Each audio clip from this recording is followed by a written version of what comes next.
Everyone, আজকে আবার একটি ভিডিও নিয়ে চলে এলাম। তো দেখুন, এখানে লাউ চিংড়ি মাছের আমি রেসিপি বানিয়েছিলাম, চিকেন কষা, আর এখানে হচ্ছে বিফ কারি।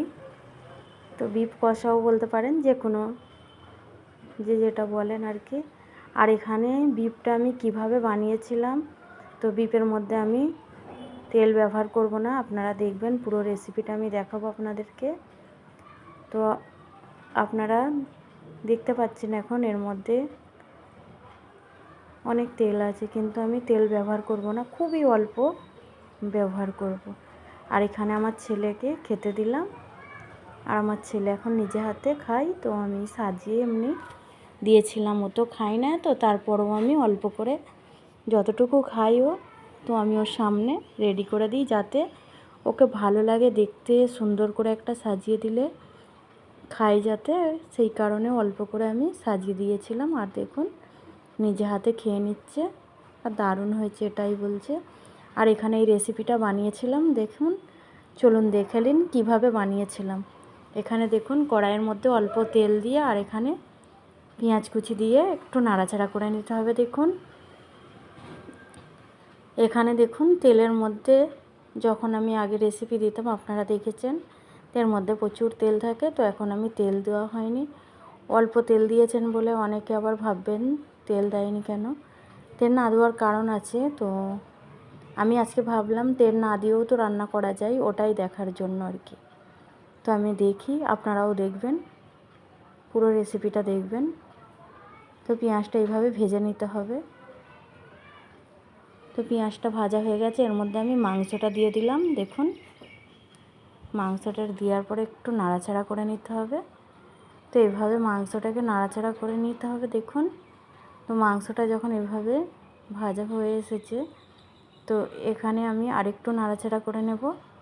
দেখুন কালারটা পুরো চেঞ্জ হয়ে এসেছে। এর মধ্যে আপনারা তেল দেখতে পাচ্ছেন না, আর জলও নাই। দেখুন মাংসের জলও শুকিয়ে গেছে। তো এখন আমি এর বীজখানে অল্প করে জায়গা করে নিলাম। দেখুন, তো এখানে অল্প করে জল দিয়ে দিলাম, কারণ তেল নাই তাই। তো এর মধ্যে মশলা দেব। দেখুন হলুদ, লঙ্কা, ধনিয়া, জিরা সব মশলা দিয়ে দিলাম। আর এর মধ্যে আদা রসুনের পেস্ট দিয়ে দিলাম। লবণটা দিলাম না, কারণ আদা রসুনের পেস্টের মধ্যে আমি লবণ দিয়ে রাখি, তাই দিলাম না। দেখুন এটা নাড়াচাড়া করে নিতে হবে এইভাবেই। আর এটা দেখতে এমন হচ্ছে ভাববেন না যে এটা টেস্টি হবে না, এটা দারুণ টেস্ট হয়। তো এটা এইভাবেই বানাতে হবে, অল্প করে জল দিতে হবে, আর একটু করে নাড়াচাড়া করে নিতে হবে। দেখুন তো এইভাবেই আমি অল্প করে জল দিয়ে নাড়াচাড়া করে নিচ্ছিলাম।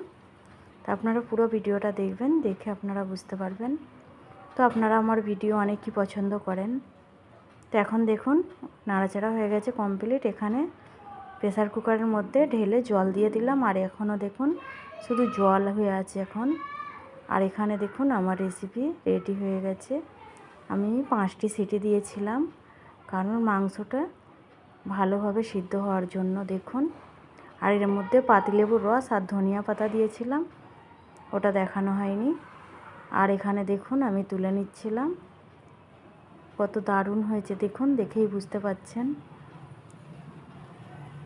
দারুণ হয়েছে এটা।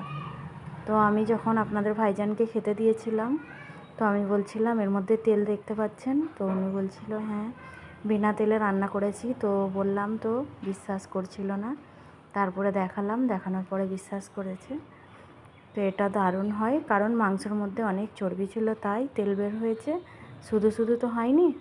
তো এইভাবেও রান্না করতে পারেন। আর কিভাবে রেডি করেছিলাম আর একবার দেখিয়ে দিলাম। তা আপনাদেরকে অসংখ্য ধন্যবাদ আমাদের ভিডিও দেখার জন্য, আমাদের পাশে থাকার জন্য। তো আপনারা যেভাবে আমাদের ভিডিও দেখছেন এভাবে দেখবেন। আপনাদের জন্য ভালোবাসা ও দোয়া রইল। আপনারা সবসময় আমাদের পাশে থেকে যেভাবে এগিয়ে নিয়ে যেতে সাহায্য করেছেন, তো এইভাবে পাশে থাকবেন। ভিডিওর মধ্যে কোনো কিছু ভুল থাকলে ক্ষমার দৃষ্টিতে দেখবেন, কারণ মানুষ মাত্রই ভুল হতে পারে, মানুষই ভুল করে। আবার আপনারা জানেন ভিডিও বানাতে অনেকই কষ্ট, যারা ভিডিও বানায় তারাই জানে। তারপরেও আমাকে ভালো লাগে তাই আমি ভিডিও বানাই। এটা শখের ব্যাপার, যার ভালো লাগবে সে বানাতে পারবে। শখও থাকতে হবে, এর মধ্যে খাটনিও আছে, শুধু শুধু তো কিছুই হয় না। তো এখানে আমি আমার ছেলেকে যখন খেতে দিচ্ছিলাম ওটা আবার দেখাচ্ছিলাম। রেসিপিটা বানিয়ে নিয়ে এসে দেখুন, আর দেখতে কতটা সুন্দর হয়েছে দেখুন, আর খেতেও কিন্তু দারুণ হয়েছে। আজকের ভিডিও এখানেই শেষ করলাম।